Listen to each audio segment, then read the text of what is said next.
Class inheritance in Dart. Class inheritance এমন একটা concept যেখানে আমরা কি করতে পারবো, আমরা যে কোনো ক্লাসের চাইল্ড ক্লাস বানাইতে পারবো। চাইল্ড ক্লাস সিম্পল কি জিনিস? চাইল্ড ক্লাস জাস্ট সাধারণ একটা ক্লাস, নর্মাল একদমই, যেখানে আমরা অন্য কোনো একটা ক্লাসের সকল গুণাগুণ নিতে পারবো। যেমন উদাহরণস্বরূপ আমি একটা ক্লাস ক্রিয়েট করে নিই, তো আমি ক্লাসের নাম দিব লেটস সে এ দিলাম, আর এর মধ্যে আমি একটা অ্যাট্রিবিউট নিয়ে নিই, তো আমি ইন্ট ভ্যালু নিয়ে নিই, ভ্যালু 1, এখানে আমি একটা ভ্যালু দিয়েও দিই, আর একটা মেথড নিয়ে নিই, তো মেথডই নাম দিয়ে দিই।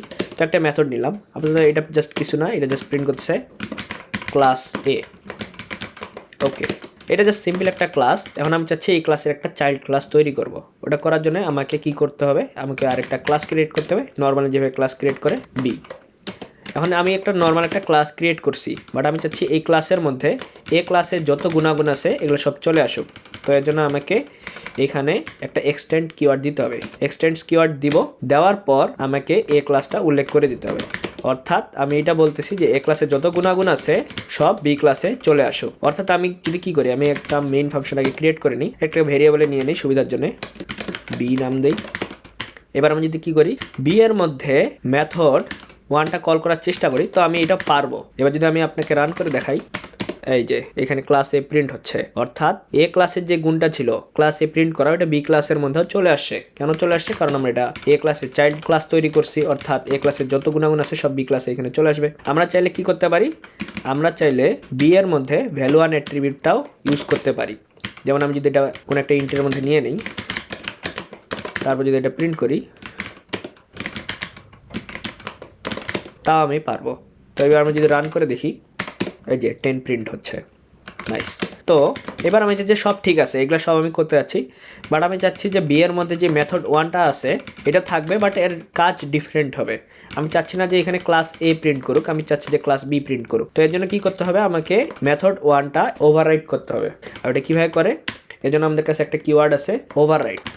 দেওয়ার পর আমাদেরকে যেটা ওভাররাইট করতে যাচ্ছি ওইটা দিতে হবে। তো আমি মেথড 1টা ওভাররাইট করতে যাচ্ছি, তো আমি এখানে মেথড 1 লিখে দিব, লিখে দিলাম। তো যেভাবে ফাংশনটা আছে ওইভাবে সিম্পল দিতে হবে, ফাংশনের সিগনেচার সেম থাকতে হবে। তো এরপর আমি চাচ্ছি যে এটা কি করে প্রিন্ট করবে ক্লাস বি, তো আমি যাবেন এখানে ক্লাস বি দিয়ে দিলাম। এইবার যদি আমি এটা কল করি বি এর মধ্যে, আমি এগুলো বাদ দিয়ে দিই, বি এর মধ্যে মেথড 1টা যদি কল করি, তাহলে দেখা যাক কি প্রিন্ট হয়।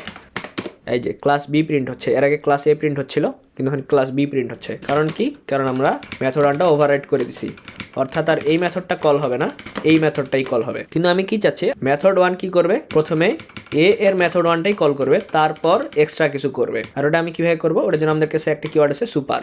সুপার দেওয়ার পর আমরা যদি মেথড 1টা কল করি, তাহলে আমাদের সেম কাজই করবে। সুপার আসলে কি? সুপার আসলে আমাদের যে প্যারেন্ট ক্লাসটা আছে ওর একটা ইনস্ট্যান্স।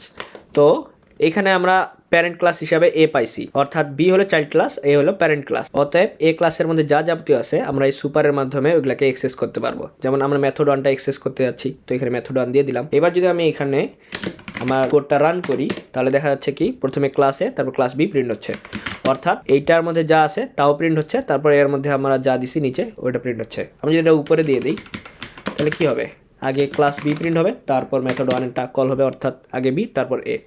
Okay fine. আমি চাইলে এখানে কি করতে পারি, আমি সুপার ডট এর যে অ্যাট্রিবিউটটা আছে ভ্যালু 1 এটাও ইউজ করতে পারি। যেমন লেটস আমি এটা প্রিন্ট করব, তো আমি এখানে প্রিন্ট স্টেটমেন্ট দিয়ে দিই। ওকে, তো এইবার আমি যদি কোডটা রান করি, এই যে এখানে 10 প্রিন্ট হচ্ছে, ফাইন। এখন আমি কি চাচ্ছি, আমি চাচ্ছি যে আমার এ ক্লাসের মধ্যে একটা কনস্ট্রাক্টর থাক। তো আমি একটা কনস্ট্রাক্টর বানিয়ে নিলাম এইভাবে। আর আমি চাচ্ছি যে এই ভ্যালু 1টা আছে এটা আমি কনস্ট্রাক্টরের মাধ্যমে গেট করব। তো আমি এটা বাদ দিই, আর এক কনস্ট্রাক্টরের মধ্যে আমি নিয়ে নিই this dot value 1। By the way, যদি আপনারা কনস্ট্রাক্টর না বুঝে থাকেন তাহলে আমার প্রিভিয়াস ভিডিওতে দেখতে পারেন, আমি কনস্ট্রাক্টর ভালো মতো এক্সপ্লেন করে দিয়েছিলাম। ওকে, তো এবার আমি চাচ্ছি বি ক্লাসের মধ্যে এই কনস্ট্রাক্টরটা আমি ইনিশিয়ালাইজ করবো। আর ওইটা আমি কীভাবে করবো, সেজন্য আমাকে বি এর মধ্যে একটা কনস্ট্রাক্টর বানাইতে হবে। তো একটা কনস্ট্রাক্টর বানাইলাম, এরপর আমাকে কলন দিয়ে সুপার কনস্ট্রাক্টর কল করতে হবে। তো আমি সুপার কনস্ট্রাক্টর কল করব এইভাবে। তো এখন আমার সুপার কনস্ট্রাক্টরটা আসলে কী জিনিস, সুপার কনস্ট্রাক্টরটা সিম্পল এ ক্লাসের কনস্ট্রাক্টর, অর্থাৎ এইটা। অতএব আমাকে এই কনস্ট্রাক্টর কল করার জন্য এখানে এই ভ্যালুটা পাস করতে হবে। তো আমি এখানে যা ইচ্ছা ভ্যালু পাস করতে পারি, আমি লেটস সে 10 দিয়ে দিলাম। এবার আমি যদি এটা রান করি, এই যে আমার কোডটা পারফেক্টলি ফাইন কাজ করতেছে। আমি যদি এখানে 12 দিই, তারপর রান করি, এই যে এখানে 12 প্রিন্ট হচ্ছে, কারণ কি আমাদের যে অ্যাট্রিবিউটটা আছে এর ভ্যালু আমরা এই কনস্ট্রাক্টরের মাধ্যমে 12 পাস করতেছি। তো আমি যদি চাই এইভাবে একটা ডিফল্ট ভ্যালু না দিয়ে আমি চাইলে এই কনস্ট্রাক্টরের মাধ্যমে ভ্যালু গেট করতে পারি। তো এই জন্য আমাকে কী করতে হবে, একটা ইন্ট নামের একটা ভ্যালু নিয়ে নিই, লেটস সে ভ্যালু 1 নাম দিলাম, চাইলে অন্য কিছু দেওয়া যেতে পারে। আমি এখানে ভ্যালু 1টা বসায় দিব এইভাবে। এখন আমি যদি এখানে একটা কনস্ট্রাক্টরের মাধ্যমে বি এর মধ্যে কনস্ট্রাক্টরের মাধ্যমে একটা ভ্যালু নিছি, তো আমাকে এখানেও অবশ্যই পাস করতে হবে। তো আমি এখানে একটা সংখ্যা পাস করে দিলাম। তো এই যে এবার আমার কোডটা পারফেক্টলি ফাইন কাজ করবে। তো এইবার আমি এটা রান করি, এই যে এখানে 10 প্রিন্ট হচ্ছে, নাইস। এবার আমি কি চাচ্ছি, এর একটা শর্টকাট ওয়েতে আমি করতে চাচ্ছি। এটা একটা ওয়ে, বাট এর থেকে একটা বেটার ওয়ে আছে, যেটা আমরা অবশ্যই চেষ্টা করবো ওইটা ইউজ করার। এই জন্য আমরা কী করবো, এই সুপার থেকে এই পুরাটা বাদ দিব, বাদ দিয়ে এইখানেও যা যাবতীয় আছে এগুলো সব বাদ দিব। বাদ দেওয়ার পর কি করব, আমাদের এইখানে এই কনস্ট্রাক্টরের মধ্যে কী চাচ্ছে এটা দেখতে হবে। এখানে আমরা ভ্যালু 1 চাচ্ছে, তো আমি এখানে আমরা লিখবো সুপার ডট ভ্যালু 1।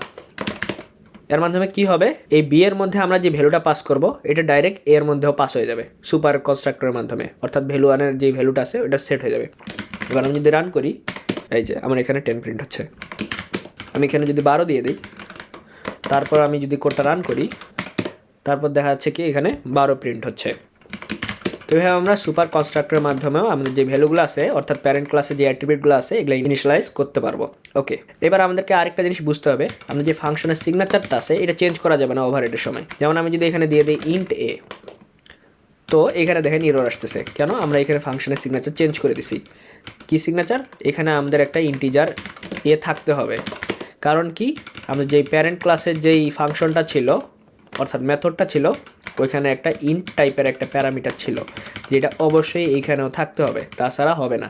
আর যদি কি হয়, যদি আমরা এখানে চেঞ্জ করে বি করে দিই, লেটসে বি করে দিলাম, তারপরও এখানে প্রবলেম হবে, যদিও এরর আসতেছে না বাট প্রবলেম হবে। তো আমরা ট্রাই করবো সিগনেচার হুবাহুব সেম রাখতে। যদি এখানে লেটসে এখানে যদি লেখা থাকে ইন্ট, তো অবশ্যই আমাদের এইখানেও লেখা থাকতে হবে ইন্ট, অর্থাৎ ফাংশনের সিগনেচার চেঞ্জ করা যাবে না। তো আমি যেরকম ছিল আগে ওইরকম করে দিই। তো আমি যদি একটা ইন্টিজার পাস করছি মেথডে, তো আমাকে এটা কল করার সময় একটা পাস করতে হবে এইখানে এইভাবে। ওকে, তো এবার যদি কোডটা রান করি, এই যে ফাইন আমাদের কোডটা পারফেক্টলি কাজ করতেছে। তো এই ছিল ক্লাস ইনহেরিটেন্স। আশা করি আমি আপনাদের বোঝাতে পেরেছি। যদি আপনাদের কোনো কোশ্চেন থাকে অবশ্যই তা কমেন্ট বক্সে করতে পারেন। আর আমার ভিডিওগুলো যদি আপনাদের ভালো লেগে থাকে তাহলে অবশ্যই লাইক করবেন, কমেন্ট করবেন, শেয়ার করবেন। And thanks for watching, see you next time.